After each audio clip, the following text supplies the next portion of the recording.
तो चलिए बिना किसी देरी के सीधे इसमें डाइव इन करते हैं। आज हम जिस मुद्दे पर बात करने वाले हैं उसने पूरे देश में तहलका मचा रखा है। नीट परीक्षा का हालिया विवाद। ये सिर्फ एक एग्जाम की बात नहीं है, ये एक बहुत बड़ा और सीरियस मुद्दा है जो लाखों स्टूडेंट्स के फ्यूचर और हमारे एजुकेशन सिस्टम की ट्रांसपेरेंसी से जुड़ा है। जो नई डिटेल्स और सबूत सामने आए हैं ना, उन्हें देखकर सच में किसी के भी होश उड़ सकते हैं। इस पूरे इंसिडेंट की ग्रेविटी को समझने के लिए बस इस एक नंबर पे गौर कीजिए, 135। टोटल 180 सवालों के पेपर में से पूरे 135 सवाल एक लीक हुए पेपर से बिल्कुल एग्जैक्ट मैच कर रहे थे। सोचने वाली बात है, एग्जाम का इतना बड़ा हिस्सा पहले से ही बाहर घूम रहा था। ये कोई छोटी मोटी गलती नहीं है, ये सिस्टम के अंदर की एक बहुत बहुत बड़ी सेंधमारी है। अब सवाल ये है कि ये सब अचानक पकड़ा कैसे गया। इस बड़े खुलासे की शुरुआत एकदम अनएक्सपेक्टेड तरीके से हुई। एग्जाम शुरू होने से ठीक पहले एक स्टूडेंट के फोन से उसके पिता को एक नॉर्मल सा व्हाट्सएप मैसेज गया, और इस मैसेज में क्या था? पूरे 300 क्वेश्चंस। जब इन सवालों की गहराई से जांच की गई तो पता चला कि यही इस पूरे स्कैम का सबसे बड़ा सुराग था। मतलब इस एक सिंपल से व्हाट्सएप मैसेज ने पूरी इन्वेस्टिगेशन की नींव रख दी। और ये बहुत ही शानदार तरीके से दर्शाता है कि ये लीक असल में कितने बड़े स्केल पर था। यहाँ स्टैटिस्टिकल प्रूफ बिल्कुल क्लियर हैं।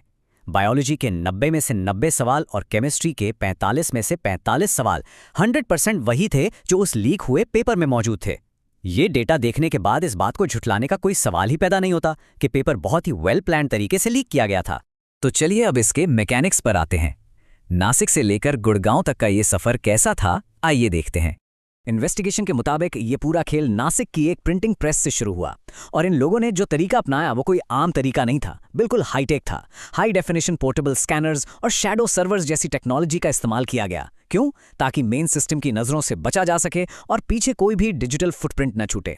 इससे बिल्कुल साफ हो जाता है कि लीक करने वाले लोग कितने प्रोफेशनल और शातिर थे।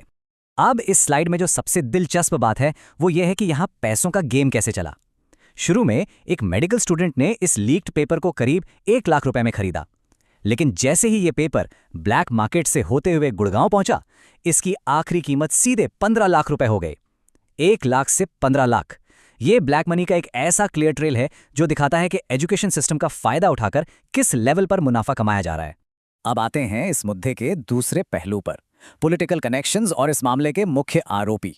जो रिपोर्ट्स और फैक्ट सामने आए हैं उसके हिसाब से राजस्थान के सीकर के रहने वाले बीवाल ब्रदर्स मांगीलाल और दिनेश इस मामले में मेन अक्यूज्ड बताए जा रहे हैं। रिपोर्ट्स ये भी पॉइंट आउट करती हैं कि दिनेश का कनेक्शन भारतीय जनता युवा मोर्चा से है, और उनकी तस्वीरें राजस्थान के एजुकेशन मिनिस्टर के साथ भी रिपोर्ट की गई हैं। लेकिन यहाँ पर जो फैक्ट सच में सबसे ज़्यादा चौंकाने वाला है वो ये कि इसी परिवार के 4 सदस्यों ने पिछले साल भी नीट एग्जाम क्लियर किया था। ये जानकारी अपने आप में पिछले साल की एग्जाम ट्रांसपेरेंसी पर एक बहुत बड़ा सवालिया निशान लगाती है। अब इतने सॉलिड एविडेंस सामने आने के बाद अथॉरिटीज का क्या रिएक्शन था, चलिए देखते हैं एनटीए और सरकार का ऑफिशियल रिस्पांस। जब ये इतनी बड़ी कंट्रोवर्सी खड़ी हुई तो नेशनल टेस्टिंग एजेंसी यानी एनटीए के डायरेक्टर जनरल का पहला रिएक्शन पूरी तरह से डिफेंसिव था। एक तरफ हमारे पास हार्ड डेटा था, बायोलॉजी और केमिस्ट्री के क्वेश्चंस का एग्जैक्ट मैच होना, और दूसरी तरफ एनटीए ने शुरू में इसे सिर्फ एक पीडीएफ सर्कुलेशन कहकर डिसमिस कर दिया। ये हार्ड फैक्ट्स और ऑफिशियल स्टेटमेंट्स के बीच का जो कॉन्ट्रास्ट है ना, ये वाकई बहुत कुछ सोचने पर मजबूर करता है। और यहाँ सबसे ज्यादा ध्यान देने वाली बात यह है कि ये कोई आइसोलेटेड एक बार होने वाली घटना नहीं है। सोर्सेज का बताना है कि ये एक रिपीटिंग पैटर्न बन चुका है। 2024 में भी ऐसे ही स्कैम्स रिपोर्ट हुए थे, लेकिन कोई भी ठोस और कड़े रिफॉर्म्स लागू नहीं किए गए। अगर सिस्टम में रूट लेवल पर चेंज नहीं होंगे तो ऐसी खामियां बार बार हमारे सामने आती रहेंगी। इन सब टेक्निकल और इन्वेस्टिगेशन वाली बातों के बीच चलिए अब सबसे ज़रूरी पहलू पर बात करते हैं, ह्यूमन कॉस्ट। उन स्टूडेंट्स के फ्यूचर का क्या? 22 लाख ये सिर्फ एक फिगर नहीं है, ये उन लाखों युवाओं का नंबर है जिन्हें इस पूरे फियास्को की वजह से अब दोबारा एग्जाम देने के नाइटमेयर से गुजरना पड़ रहा है। किसी और के फ्रॉड और सिस्टम की गलती का खामियाजा इतने बड़े लेवल पर मासूम स्टूडेंट्स को भुगतना पड़ रहा है। क्योंकि देखिए, री एग्जाम देने का मतलब सिर्फ किसी सेंटर पर जाकर 3 घंटे बैठना नहीं होता। ये अपने साथ एक बहुत ही भयानक मेंटल और फाइनेंशियल बर्डन लेकर आता है। वही पढ़ाई का एक्सट्रीम स्ट्रेस, कोचिंग और किताबों पर होने वाला खर्चा, और सबसे बड़ी बात वो अनसर्टेनिटी। बहुत सी फैमिलीज के लिए ये सिचुएशन फाइनेंशियली कमर तोड़ देने वाली होती है।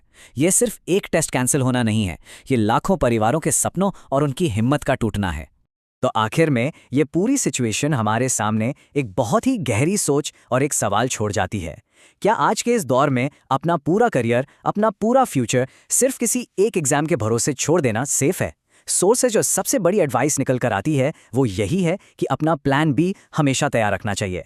जब सिस्टम की इंटेग्रिटी पर ही बार बार ऐसे सवाल उठ रहे हों तो अपने ऑप्शंस खुले रखना ही सबसे बड़ी समझदारी है।